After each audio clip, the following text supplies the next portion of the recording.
Welcome back to another episode of the Tiny House Master Plan. On this episode of the show, we're going to answer your burning questions about tiny house design, building, and living. You guys have been putting your comments in the comment sections of the previous videos, and this is one of our opportunities to answer them. However, we also have something extra special for you as a part of this episode. The money that we raised for Gilbert, our first shop sponsor, I got to go and deliver to him last week. So we filmed that reaction, and I have a spoiler alert. You guys made a grown man cry. Question number 1. It says, Kenton, how do you fit in your loft? Well, lofts are cramped spaces. They're not for everyone. I find I fit in it just fine myself. I did have to engineer it to make it work the right way though. I did have to make sure I did lots of space-saving techniques. So I didn't, for example, use really thick loft joists. I used 4x4s, and that gives me a couple extra inches in the space. I also did not do a thicker ceiling assembly, and that means that there is maybe less insulation where it is needed most, but I actually can sit up in bed without my head touching the roof.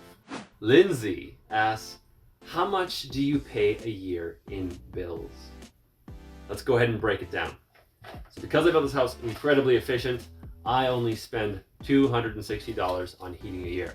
That is for a fill of a propane tank, pig tank that goes behind the house. So that's $260 a year for space heating, cooking, and supplementary water heating. The next bill, internet. I pay about $60 a month. I have a Rocket Hub or one of these wireless modems. You put a cell phone chip in them and it works just like a cell phone. You have much higher data amount. So I have 100 gigs for $60 per month. The next bill that I have is water. I only spend $70 per water fill, and I get my water filled about every month to month and a half. I don't pay any rent for the land at which I'm on. I do a bit of a work trade with the farmer, and it's a fantastic working relationship where I help him and I take up a small piece of his land. So no rental costs whatsoever. All added together, I spend $155, give or take, for my operating costs to live in this tiny house. Great question. Okay, next question. John asks, before you started your build, did you already have a place to put it? Now there's a great story with this. Actually, I didn't. I built my house out at Gilbert's property, and he did offer me a place to stay. He was a little bit far out of the way. I found this amazing farmer, and I found him halfway through the build. So fantastic, I think, example here that you don't always need to know exactly where your house is going to go to start your project. Patricia asks, how does your house hold up to minus 40 degrees Celsius? So thankfully, my house, I made sure to engineer it so that it was built for the cold climate. I've got triple glazed windows. I've got no thermal bridging walls. So they're airtight using spray foam. And then there is rigid insulation on the exterior of the walls, so the cold can't even touch the studs. So my house holds up well to minus 40, but I can tell you, you gotta take a lot of extra care to ensure that your house is well insulated and well designed to survive in this harsh climate. Catherine asks, does everything end up smelling like what you cook? What about things like curry? Now it's true, when you are living in a great room, right? This is what this is. This is all one room. Your cooking smells do transfer through the house. So that guy can be turned on to help ventilate the house when I'm cooking. And it does pull air out of the house. I don't actually particularly cook curry very often. But yes, the smells can transfer to the rest of the house. Jan had asked how to insulate water lines for Northern Alberta. Keep them inside your insulation. Put on heat tape around any lines leaving the house as a security measure, if nothing else. If you have a question, by the way, feel free to throw it down below. We're going to ignore these question and answer sessions in future videos. Also, if you're liking this, make sure to go ahead and click like and subscribe if you want to see more stuff about tiny homes. Mary asks, my partner and I have been contemplating living off-grid. We live in the city with no experience with solar and wood stoves, etc. What advice would you give? Well, that is a good question. I think many people are excited by and interested in the idea of living off-grid, but it's often seen in a very romantic lens. I would say that go and rent some off-grid locations, Airbnb, go and try it out without having to do the big investment. Even managing a wood stove can be quite a bit of work. And so I highly recommend that people build in resiliency into their system. So don't have your wood stove as your only source of heat. Start going through the exercises of conservation. When you live off grid and say, for example, you have to go get your water yourself, you're not going to be very wasteful with it then. So try living a water-tight budget lifestyle, or you build in systems that are more foolproof. So there's a few tips. Jerry asks, where do you put all your stuff? How do you make your food storage work? Okay, there's two questions there. Let's answer both. Where do you put all your stuff?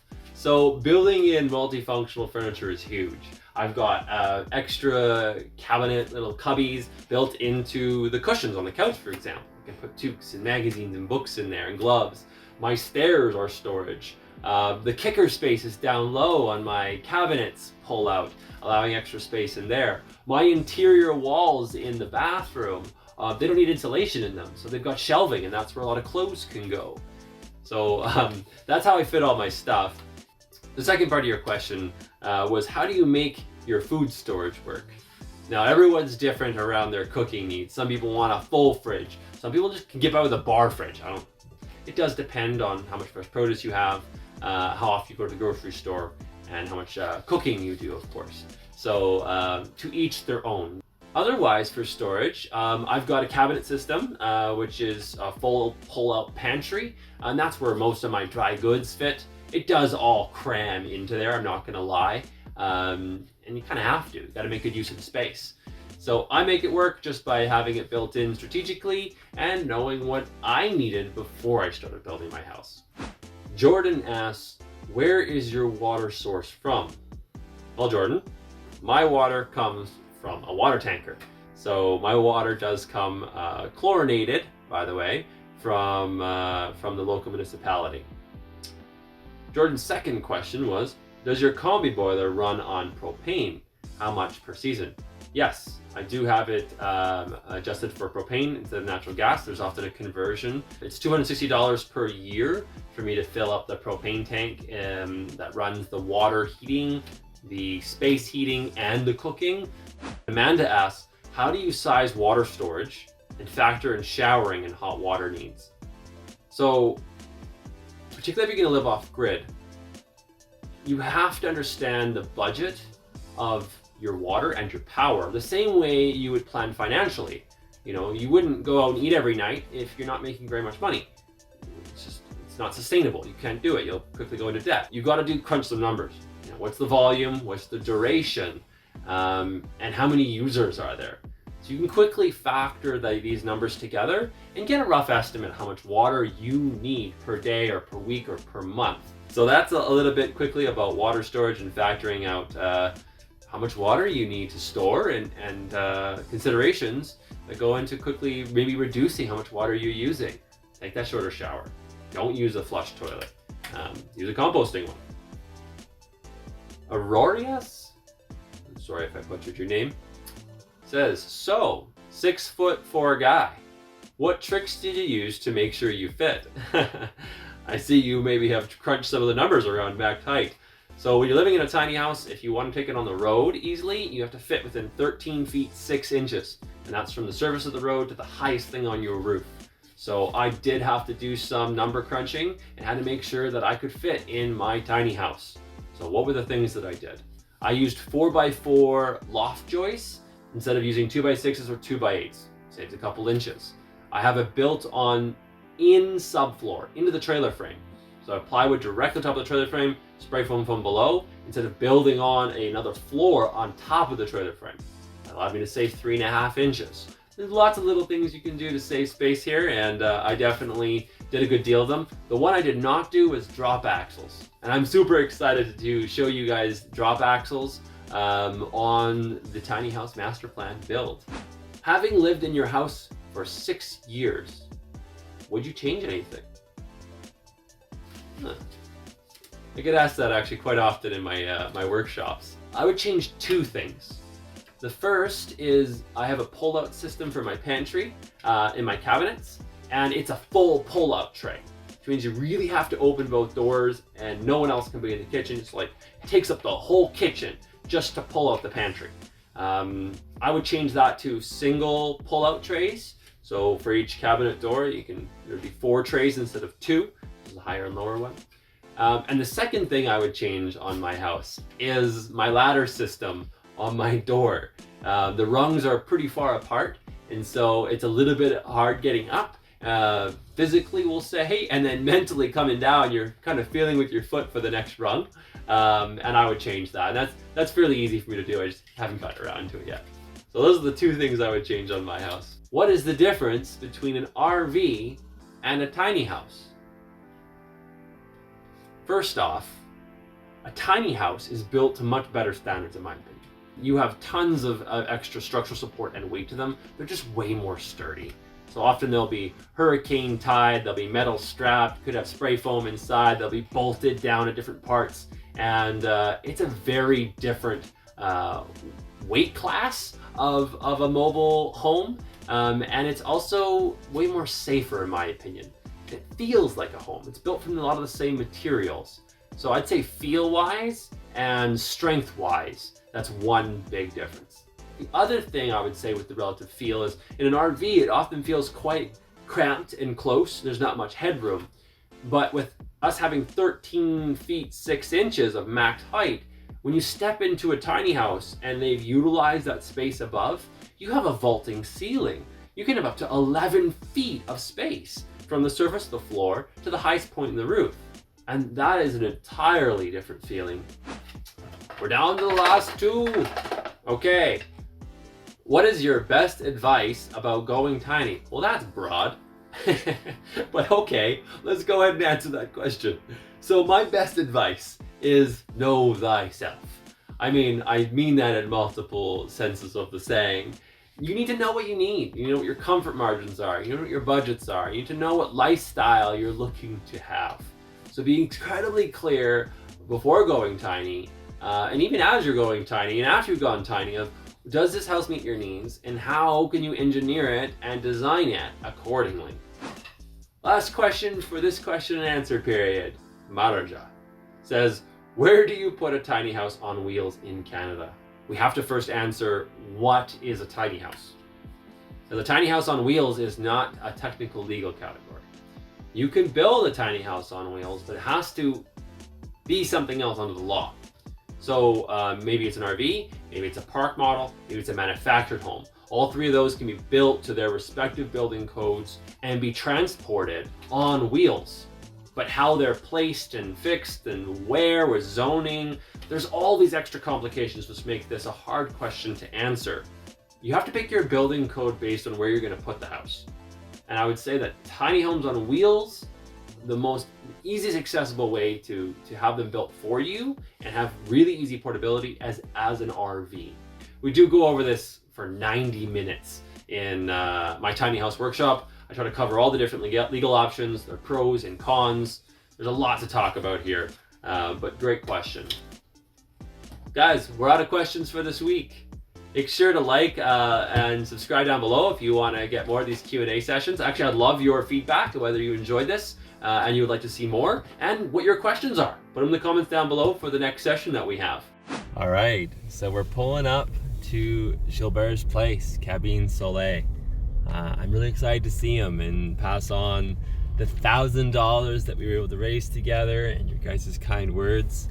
I'm a little bit sad though to see the wreckage. You gotta remember, this is where I built my tiny house, and where we, wanted to build the tiny house master plan. So we'll take a quick gander about, visit Gilbert, and make sure to pass on the gift and your words.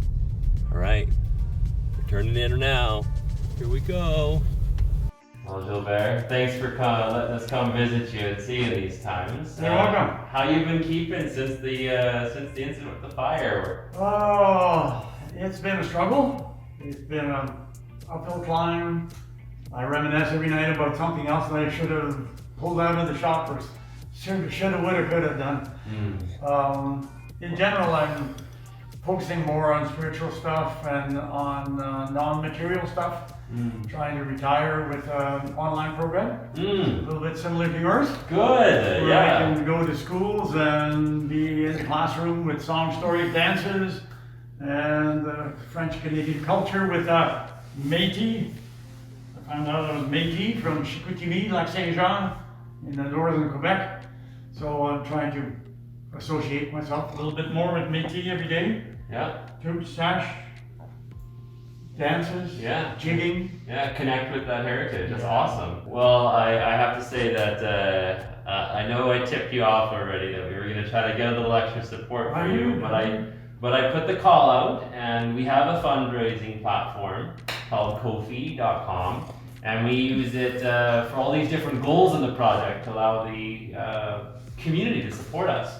Nice. And so what I said in the video is that, you know what? I want to switch over the goal to fundraise for helping you and you know, helping you. Maybe it's towards the shot, maybe it's towards the dancing man or the spoons and supporting your livelihood. Right. And I have a whole bunch of things I want to read to you that people wrote to you. Oh wow! And nice. We also had quite a few donors come together, and we were able to raise $1,000. Wow! So nice. I want to thank our audience, and I want to say, like, Gilbert, we want you to keep doing what you do. You're So we got the money right here. I withdrew today. Yesterday, I went to the bank, and oh my God! Here's $1,000 wow! from our YouTube community and Ko-fi community. So, thank you a lot. Guys, Gilbert is a true character. We're really excited to keep having him on the show, but I want to thank you for your support and helping him do what he does best and teaching people about French-Canadian culture. So if you want to keep donating for Gilbert's cause, by all means, just drop a note in the Ko-fi link we'll put down below. You can put a donation of any size you want. Just put a note to Gilbert and I'll read it to him and bring him the funds. So. What can I say? That's an amazing start. You're encouraging me to rebuild.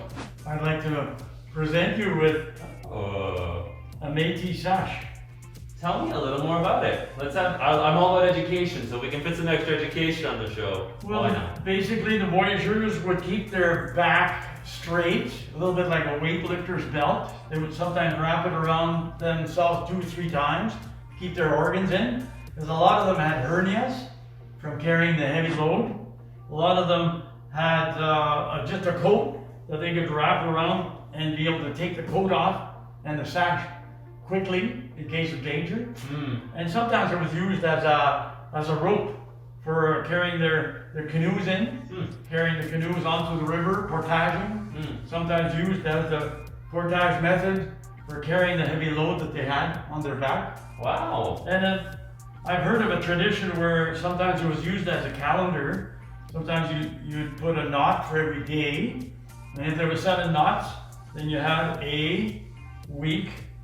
And if you had 4 knots in a month, or they maybe learned of the First Nation people as moons. And how many moons in a year? 13. And so this was part of their tradition. And every sash had its own particular motif, colors. And a sash like this would take like 2,000 hours of work. Now they're done with looms or machines. Yeah. But these would have been done by hand, and just a steady, and perhaps a purpose for the people at home to remember their loved ones, the voyageurs, as they went on the trip. So there's. Well, thank you very much. I really appreciate this gift. Use as a scarf if you like. Could keep my hernias in though. You know, actually. Maybe put it around you, like carry my canoe. Yeah, thank you. I will use it. Thank you, much appreciated. So Gilbert, I wanted to read to you some of the messages as well from Awesome. some of our donors. So here goes. Kate and Lanowar said, every little bit can help Gilbert to build new memories. We are sorry and empathize with your loss. May moving forward bring you contentment and joy. Wanda says, keep on teaching. All the best in your future. Shelley says, we hope that you are able to rebuild some of what you lost. Enjoyed the little room above the workshop when Kenton had his class there. That was one of the students. Nice. So Shelley attended one of those workshops. Jessica says, Gilbert, may you keep sharing your knowledge and heritage with many. Oh, wow. Nice. Miyoko says, Gilbert, thumbs up for the cultural teaching projects you were involved with. Rose says, my heart goes out to you, Gilbert. May all your dreams come true. Aww. An anonymous donor says, we hope this brings you joy during these tough times, like you have obviously brought joy to so many other people. Nice. And Kim just sends you a big heart. Oh. She loves you. Pam says, the world needs you, Gilbert. I hope all of these donations warm your heart and help you move forward. Nice. And another anonymous says, sending wishes of hope to you, Gilbert. May your next chapter bring you just as much joy and many new memories. Nice. And this one is in French. So you're going to have to tell us what Camara says. Camara de Gassé. J'espère que tout va mieux. So, you're hoping that everything's going better. Ah. So, thank you. That's super cool. S and R, that's their first names as an acronym, says, we are so sorry for your loss of your shop. Right. You're so strong, and we hope this helps you rebuild in some way. Ravi says, I'm sorry for all of your loss of your memorabilia, Gilbert. I'm sure all the beautiful memories will live on through you and your amazing spirit. Much love, brother. Nice. And there are the messages from the donors. Nice. Wow, thank you, donors. I'm going to be using some of this money for tools. And so whenever somebody needs to reconstruct or build, they can come and have tools to build with. And you hopefully get you set up again for some sort of assembly line. I know you had quite the setup in the shop before, and I mean, losing all those tools must have been a bit of a setback. I know you've got a little bit of a stock of some of those dancing men and stuff, but hardly. More. I think I need to go back to teaching and let the students build a lot of these educational toys. Show them how to demonstrate it and get the basics down. Might be a way to go. Well, Gilbert, thank you for taking the time today to visit with us. It's really good to see you again. Thank you. And I look forward to having you on the build still. So we'll keep you posted on our build days coming up, and it'll be fun to have you over. Thank you. Thank you again to the donors. This is heartwarming. And thank you to the people that are interested in tiny houses. I think it's a wave of future growth for many, many years to come. I hope you enjoyed this question and answer period, and also our giving of the fundraising money to Gilbert. If you guys enjoyed this episode, make sure to like and subscribe down below. And in our next episodes, we're doing some tours. We have some amazing tiny homes to show off. Actually, I've got some discounts to give away because these builders really like the students that I send them. So just a forward on that, you're going to see some really cool tiny homes coming up in the future episodes here on the Tiny House Master Plan.